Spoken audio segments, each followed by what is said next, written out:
নমস্কার বন্ধুরা, কেমন আছেন আপনারা সবাই? আশা করছি আপনারা সবাই সুস্থ আছেন, ভালো আছেন। অন্যান্য দিনের মতো আজকেও এমন কিছু টিপস শেয়ার করব যে টিপসগুলি আমাদের প্রত্যেক দিনের কাজকে অনেকটাই সহজ করে দেবে। চলুন আজকের টিপস দেখে নিই। অনেক সময় প্রেশার কুকারে বেশি সিটি উঠে যায়, দেখা যায় খাবারটা ভেতরে গলে যায়। আর কিভাবে খুব দ্রুত তাড়াতাড়ি ঢাকনা খুলতে পারবো? অনেক সময় চামচ দিয়ে আমরা টানাটানি করি, এতে ব্লাস্ট হওয়ার সম্ভাবনা। একটি পাত্রে জল নিয়ে প্রেশার কুকার বসিয়ে সিটিতে জল ঢেলে দিন, খুব দ্রুত তাড়াতাড়ি ঢাকনা খুলে ফেলতে পারবেন। আমাদের বাড়িতে যে এই ধরনের ওয়াইপার থাকে বা ঘর মোছার যে মপগুলো থাকে, অনেক সময় কি হয়, এগুলোকে আমরা যে লাঠিটা ব্যবহার করি সেটা ঢেলা হয়ে যায়। আর লাঠিটা ঢিলা হয়ে যাওয়ার কারণে সমস্যাটা কি হয়, বারবার কাজ করতে গেলে দেখা যায় খুলে যায়। তো এই টিপসটি অ্যাপ্লাই করুন। কিছুটা পরিমাণ কাপড় নিয়ে নিন, যে কোনো কাপড় এখানে আপনারা ব্যবহার করতে পারেন। কাপড়টা এইভাবে লাঠির মধ্যে খুব ভালো করে দেখুন আমি পেঁচিয়ে নিলাম, তারপর এইভাবে আটকে নিচ্ছি। একেবারে কিন্তু টাইট হয়ে যাবে, এই দেখুন। আর কাজ করতে গিয়ে খুলবে না। ভালো লাগলে ট্রাই করে দেখবেন। পরের যে টিপসটি, আমাদের বাড়িতে যে এই ধরনের ঠাকুরের ছবি বা যে কোনো ছবি ফটো থাকুক না কেন, অনেক সময় কি হয়, ফটোতে আমরা কোনো মালা পরাতে যাই, দেখা যায় মালাটা যে লাগাবো সেটার কোনো লাগানোর মানে স্ট্যান্ড নেই, সমস্যার মধ্যে পড়তে হয়। এখানে আমি কান পরিষ্কার করার যে পিকগুলো হয়, স্টিকগুলো নিয়ে নিয়েছি, স্টিকটাকে অর্ধেক করে কেটে নিয়েছি। এবার কি করব, ফটোর পেছন দিকে এখানে আমি সেলুটেপের সাহায্যে খুব ভালো করে টাইট করে এইভাবে আটকে নিলাম। এখানে সেলুটেপের সাহায্যে আটকে নিতে হবে দু সাইডে। তাহলে হ্যাং করার জন্য একটি জিনিস দেখুন কত সহজে তৈরি হয়ে গেল। এবার আমরা যে কোনো মালা ছবিতে এইভাবে ঝোলাতে পারি, কোনো রকম অসুবিধাই হবে না। ভালো লাগলে ট্রাই করে দেখবেন। পরের যে টিপসটি শেয়ার করব, অনেক সময় বেগুন ভাজতে গেলে অনেকটা তেলের প্রয়োজন হয়। বেগুন ভাজার সময় টিপসটি অ্যাপ্লাই করুন। বেগুনটাকে কেটে নিলাম, জল দিয়ে ধুয়ে নেওয়ার পর একটি পাত্রে জল নিয়ে নুন হলুদ মিশিয়ে নিয়েছি।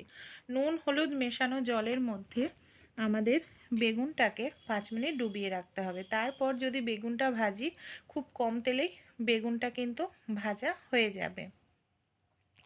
আমাদের বাড়িতে যে কন্টেনারের ঢাকনাগুলো থাকে, একটি ঢাকনা আমি চৌকো করে এখানে কেটে নিয়েছি। তারপর সেই কন্টেনারের ঢাকনার দু সাইডে এইভাবে আমি বেশ কিছুটা অংশ দেখুন কেটে নিচ্ছি। একটু বেশি লম্বা করেই কাটতে হবে। এইভাবে আমার কাটা এখানে হয়ে গেছে। কি করব, এটা যেটা কেটে নিলাম সোজা করে নিচ্ছি সাইড থেকে। এইভাবে আমি কিন্তু সেলুটেপ লাগিয়ে নিলাম।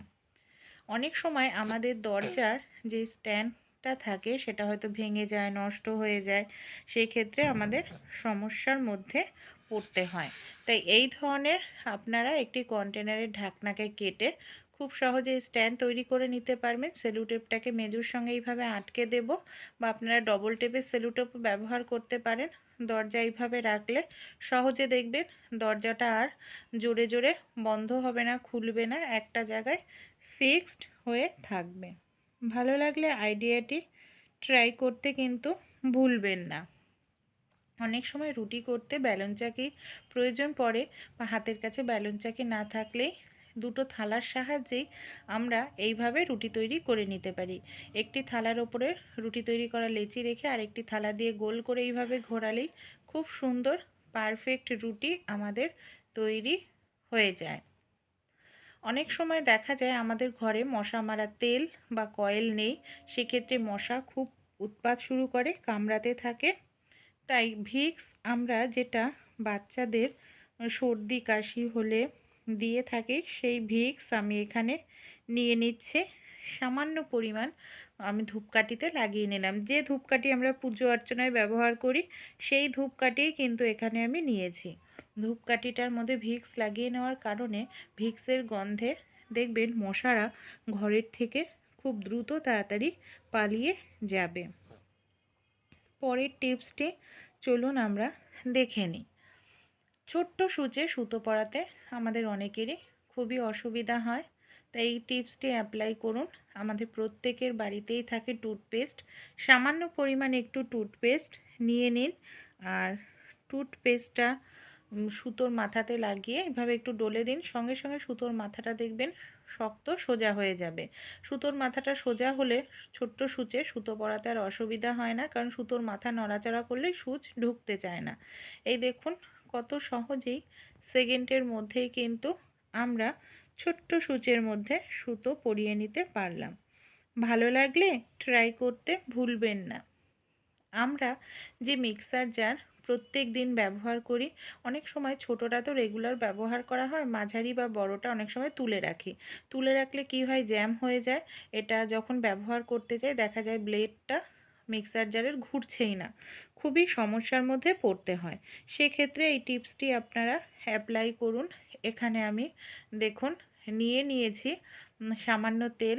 ব্লেডের মধ্যে এইভাবে আমি তেলটা লাগিয়ে এইভাবে কিছু সময় রেখে দিলেই দেখবেন যে ব্লেডটা আপনাদের ঘুরছিল না, সেই ব্লেডটা একেবারে ইজি হয়ে যাবে, এমনকি খুব সুন্দরভাবে কিন্তু ঘুরতে থাকবে।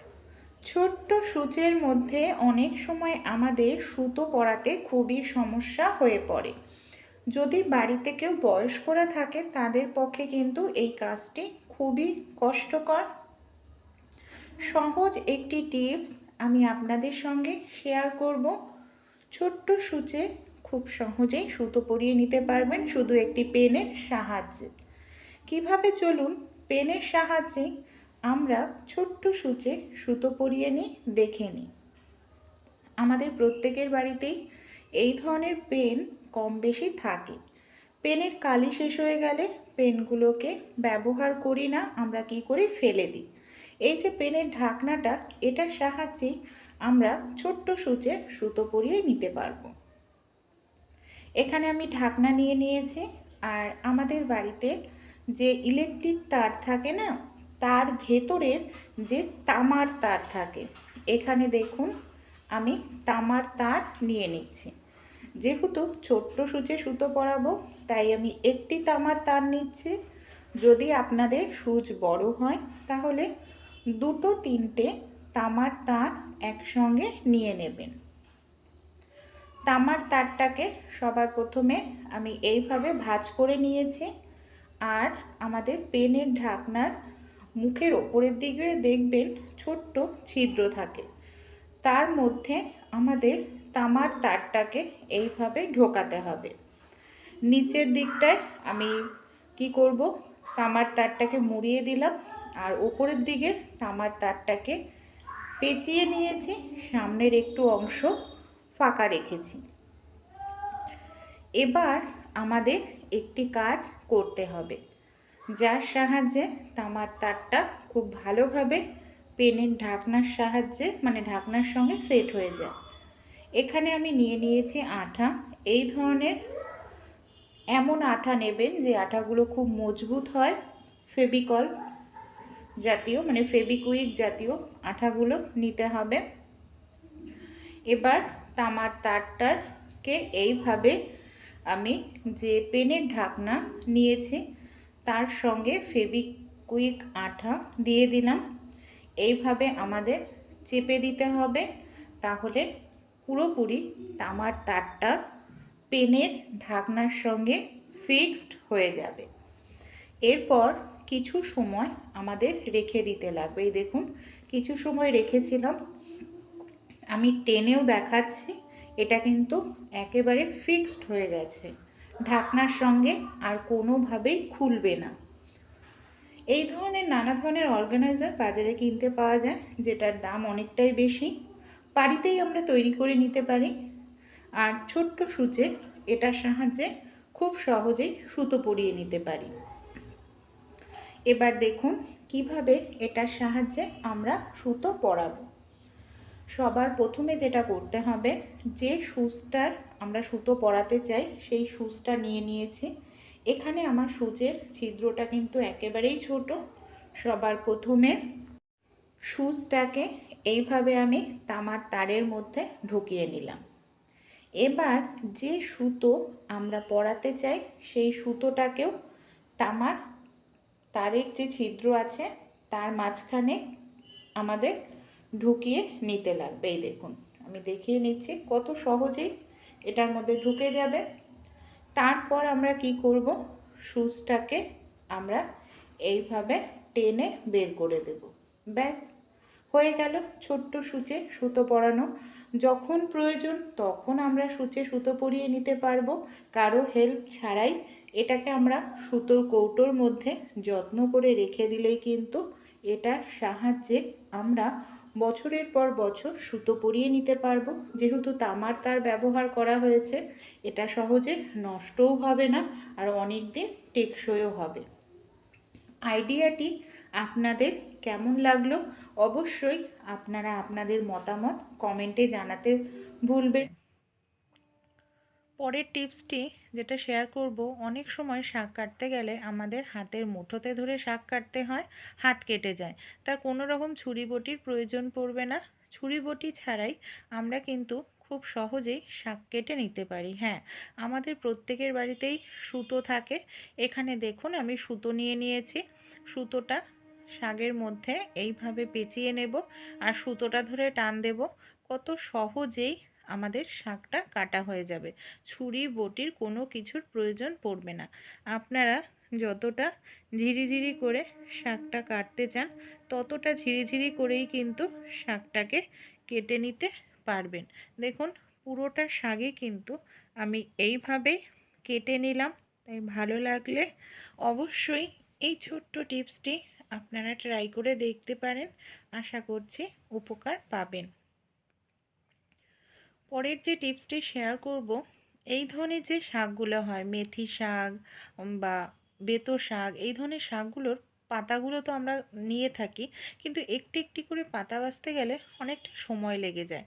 আমাদের বাড়িতে যে এই ধরনের গ্রেটার থাকে, গ্রেটারের সাহায্যেই কিন্তু আমরা খুব দ্রুত তাড়াতাড়ি শাকটার মানে পাতাগুলোকেও বেছে নিতে পারি বা শাকটাকেও বেছে নিতে পারি। এভাবে গ্রেটারের ছিদ্রের মধ্যে ধরে টান দিলে শক্ত অংশটা নিচে থাকবে আর নরম অংশটা ওপরে খুব সহজেই আলাদা হয়ে যাবে। এইভাবে কাজটি কিন্তু খুব দ্রুত তাড়াতাড়ি করা যায়, কারণ আমরা অনেকেই এই মেথি শাকের পরোটা খাই, সেই ক্ষেত্রে পাতার প্রয়োজন পড়ে। তাই ভালো লাগলে আইডিয়া অবশ্যই ট্রাই করবেন। এতে দেখবেন আপনাদের সময় বেঁচে যাবে আর খাটনিও কিন্তু কম করতে লাগবে। দেখুন কত সহজেই এখানে আমরা কিন্তু শাকের পাতা, শাকের কচি যে ডগাগুলো সেগুলোকে বেছে নিতে পারছি। চলুন পরের টিপসটি আমরা দেখে নিই। এই যে এই ধরনের সবজিগুলো পটল, ঝিঙা এগুলো যখন ছুরি বটি দিয়ে কাটতে যাই খোসার সঙ্গে অনেকটা সবজি নষ্ট হয়। আলু চিলনি প্রত্যেকের বাড়িতেই থাকে। আলু চিলনির সাহায্যে খোসা ছাড়ালে খোসার মধ্যে একটু সবজি আমাদের নষ্ট হবে না আর খুব দ্রুত তাড়াতাড়ি খোসা ছাড়িয়ে নিতে পারবো।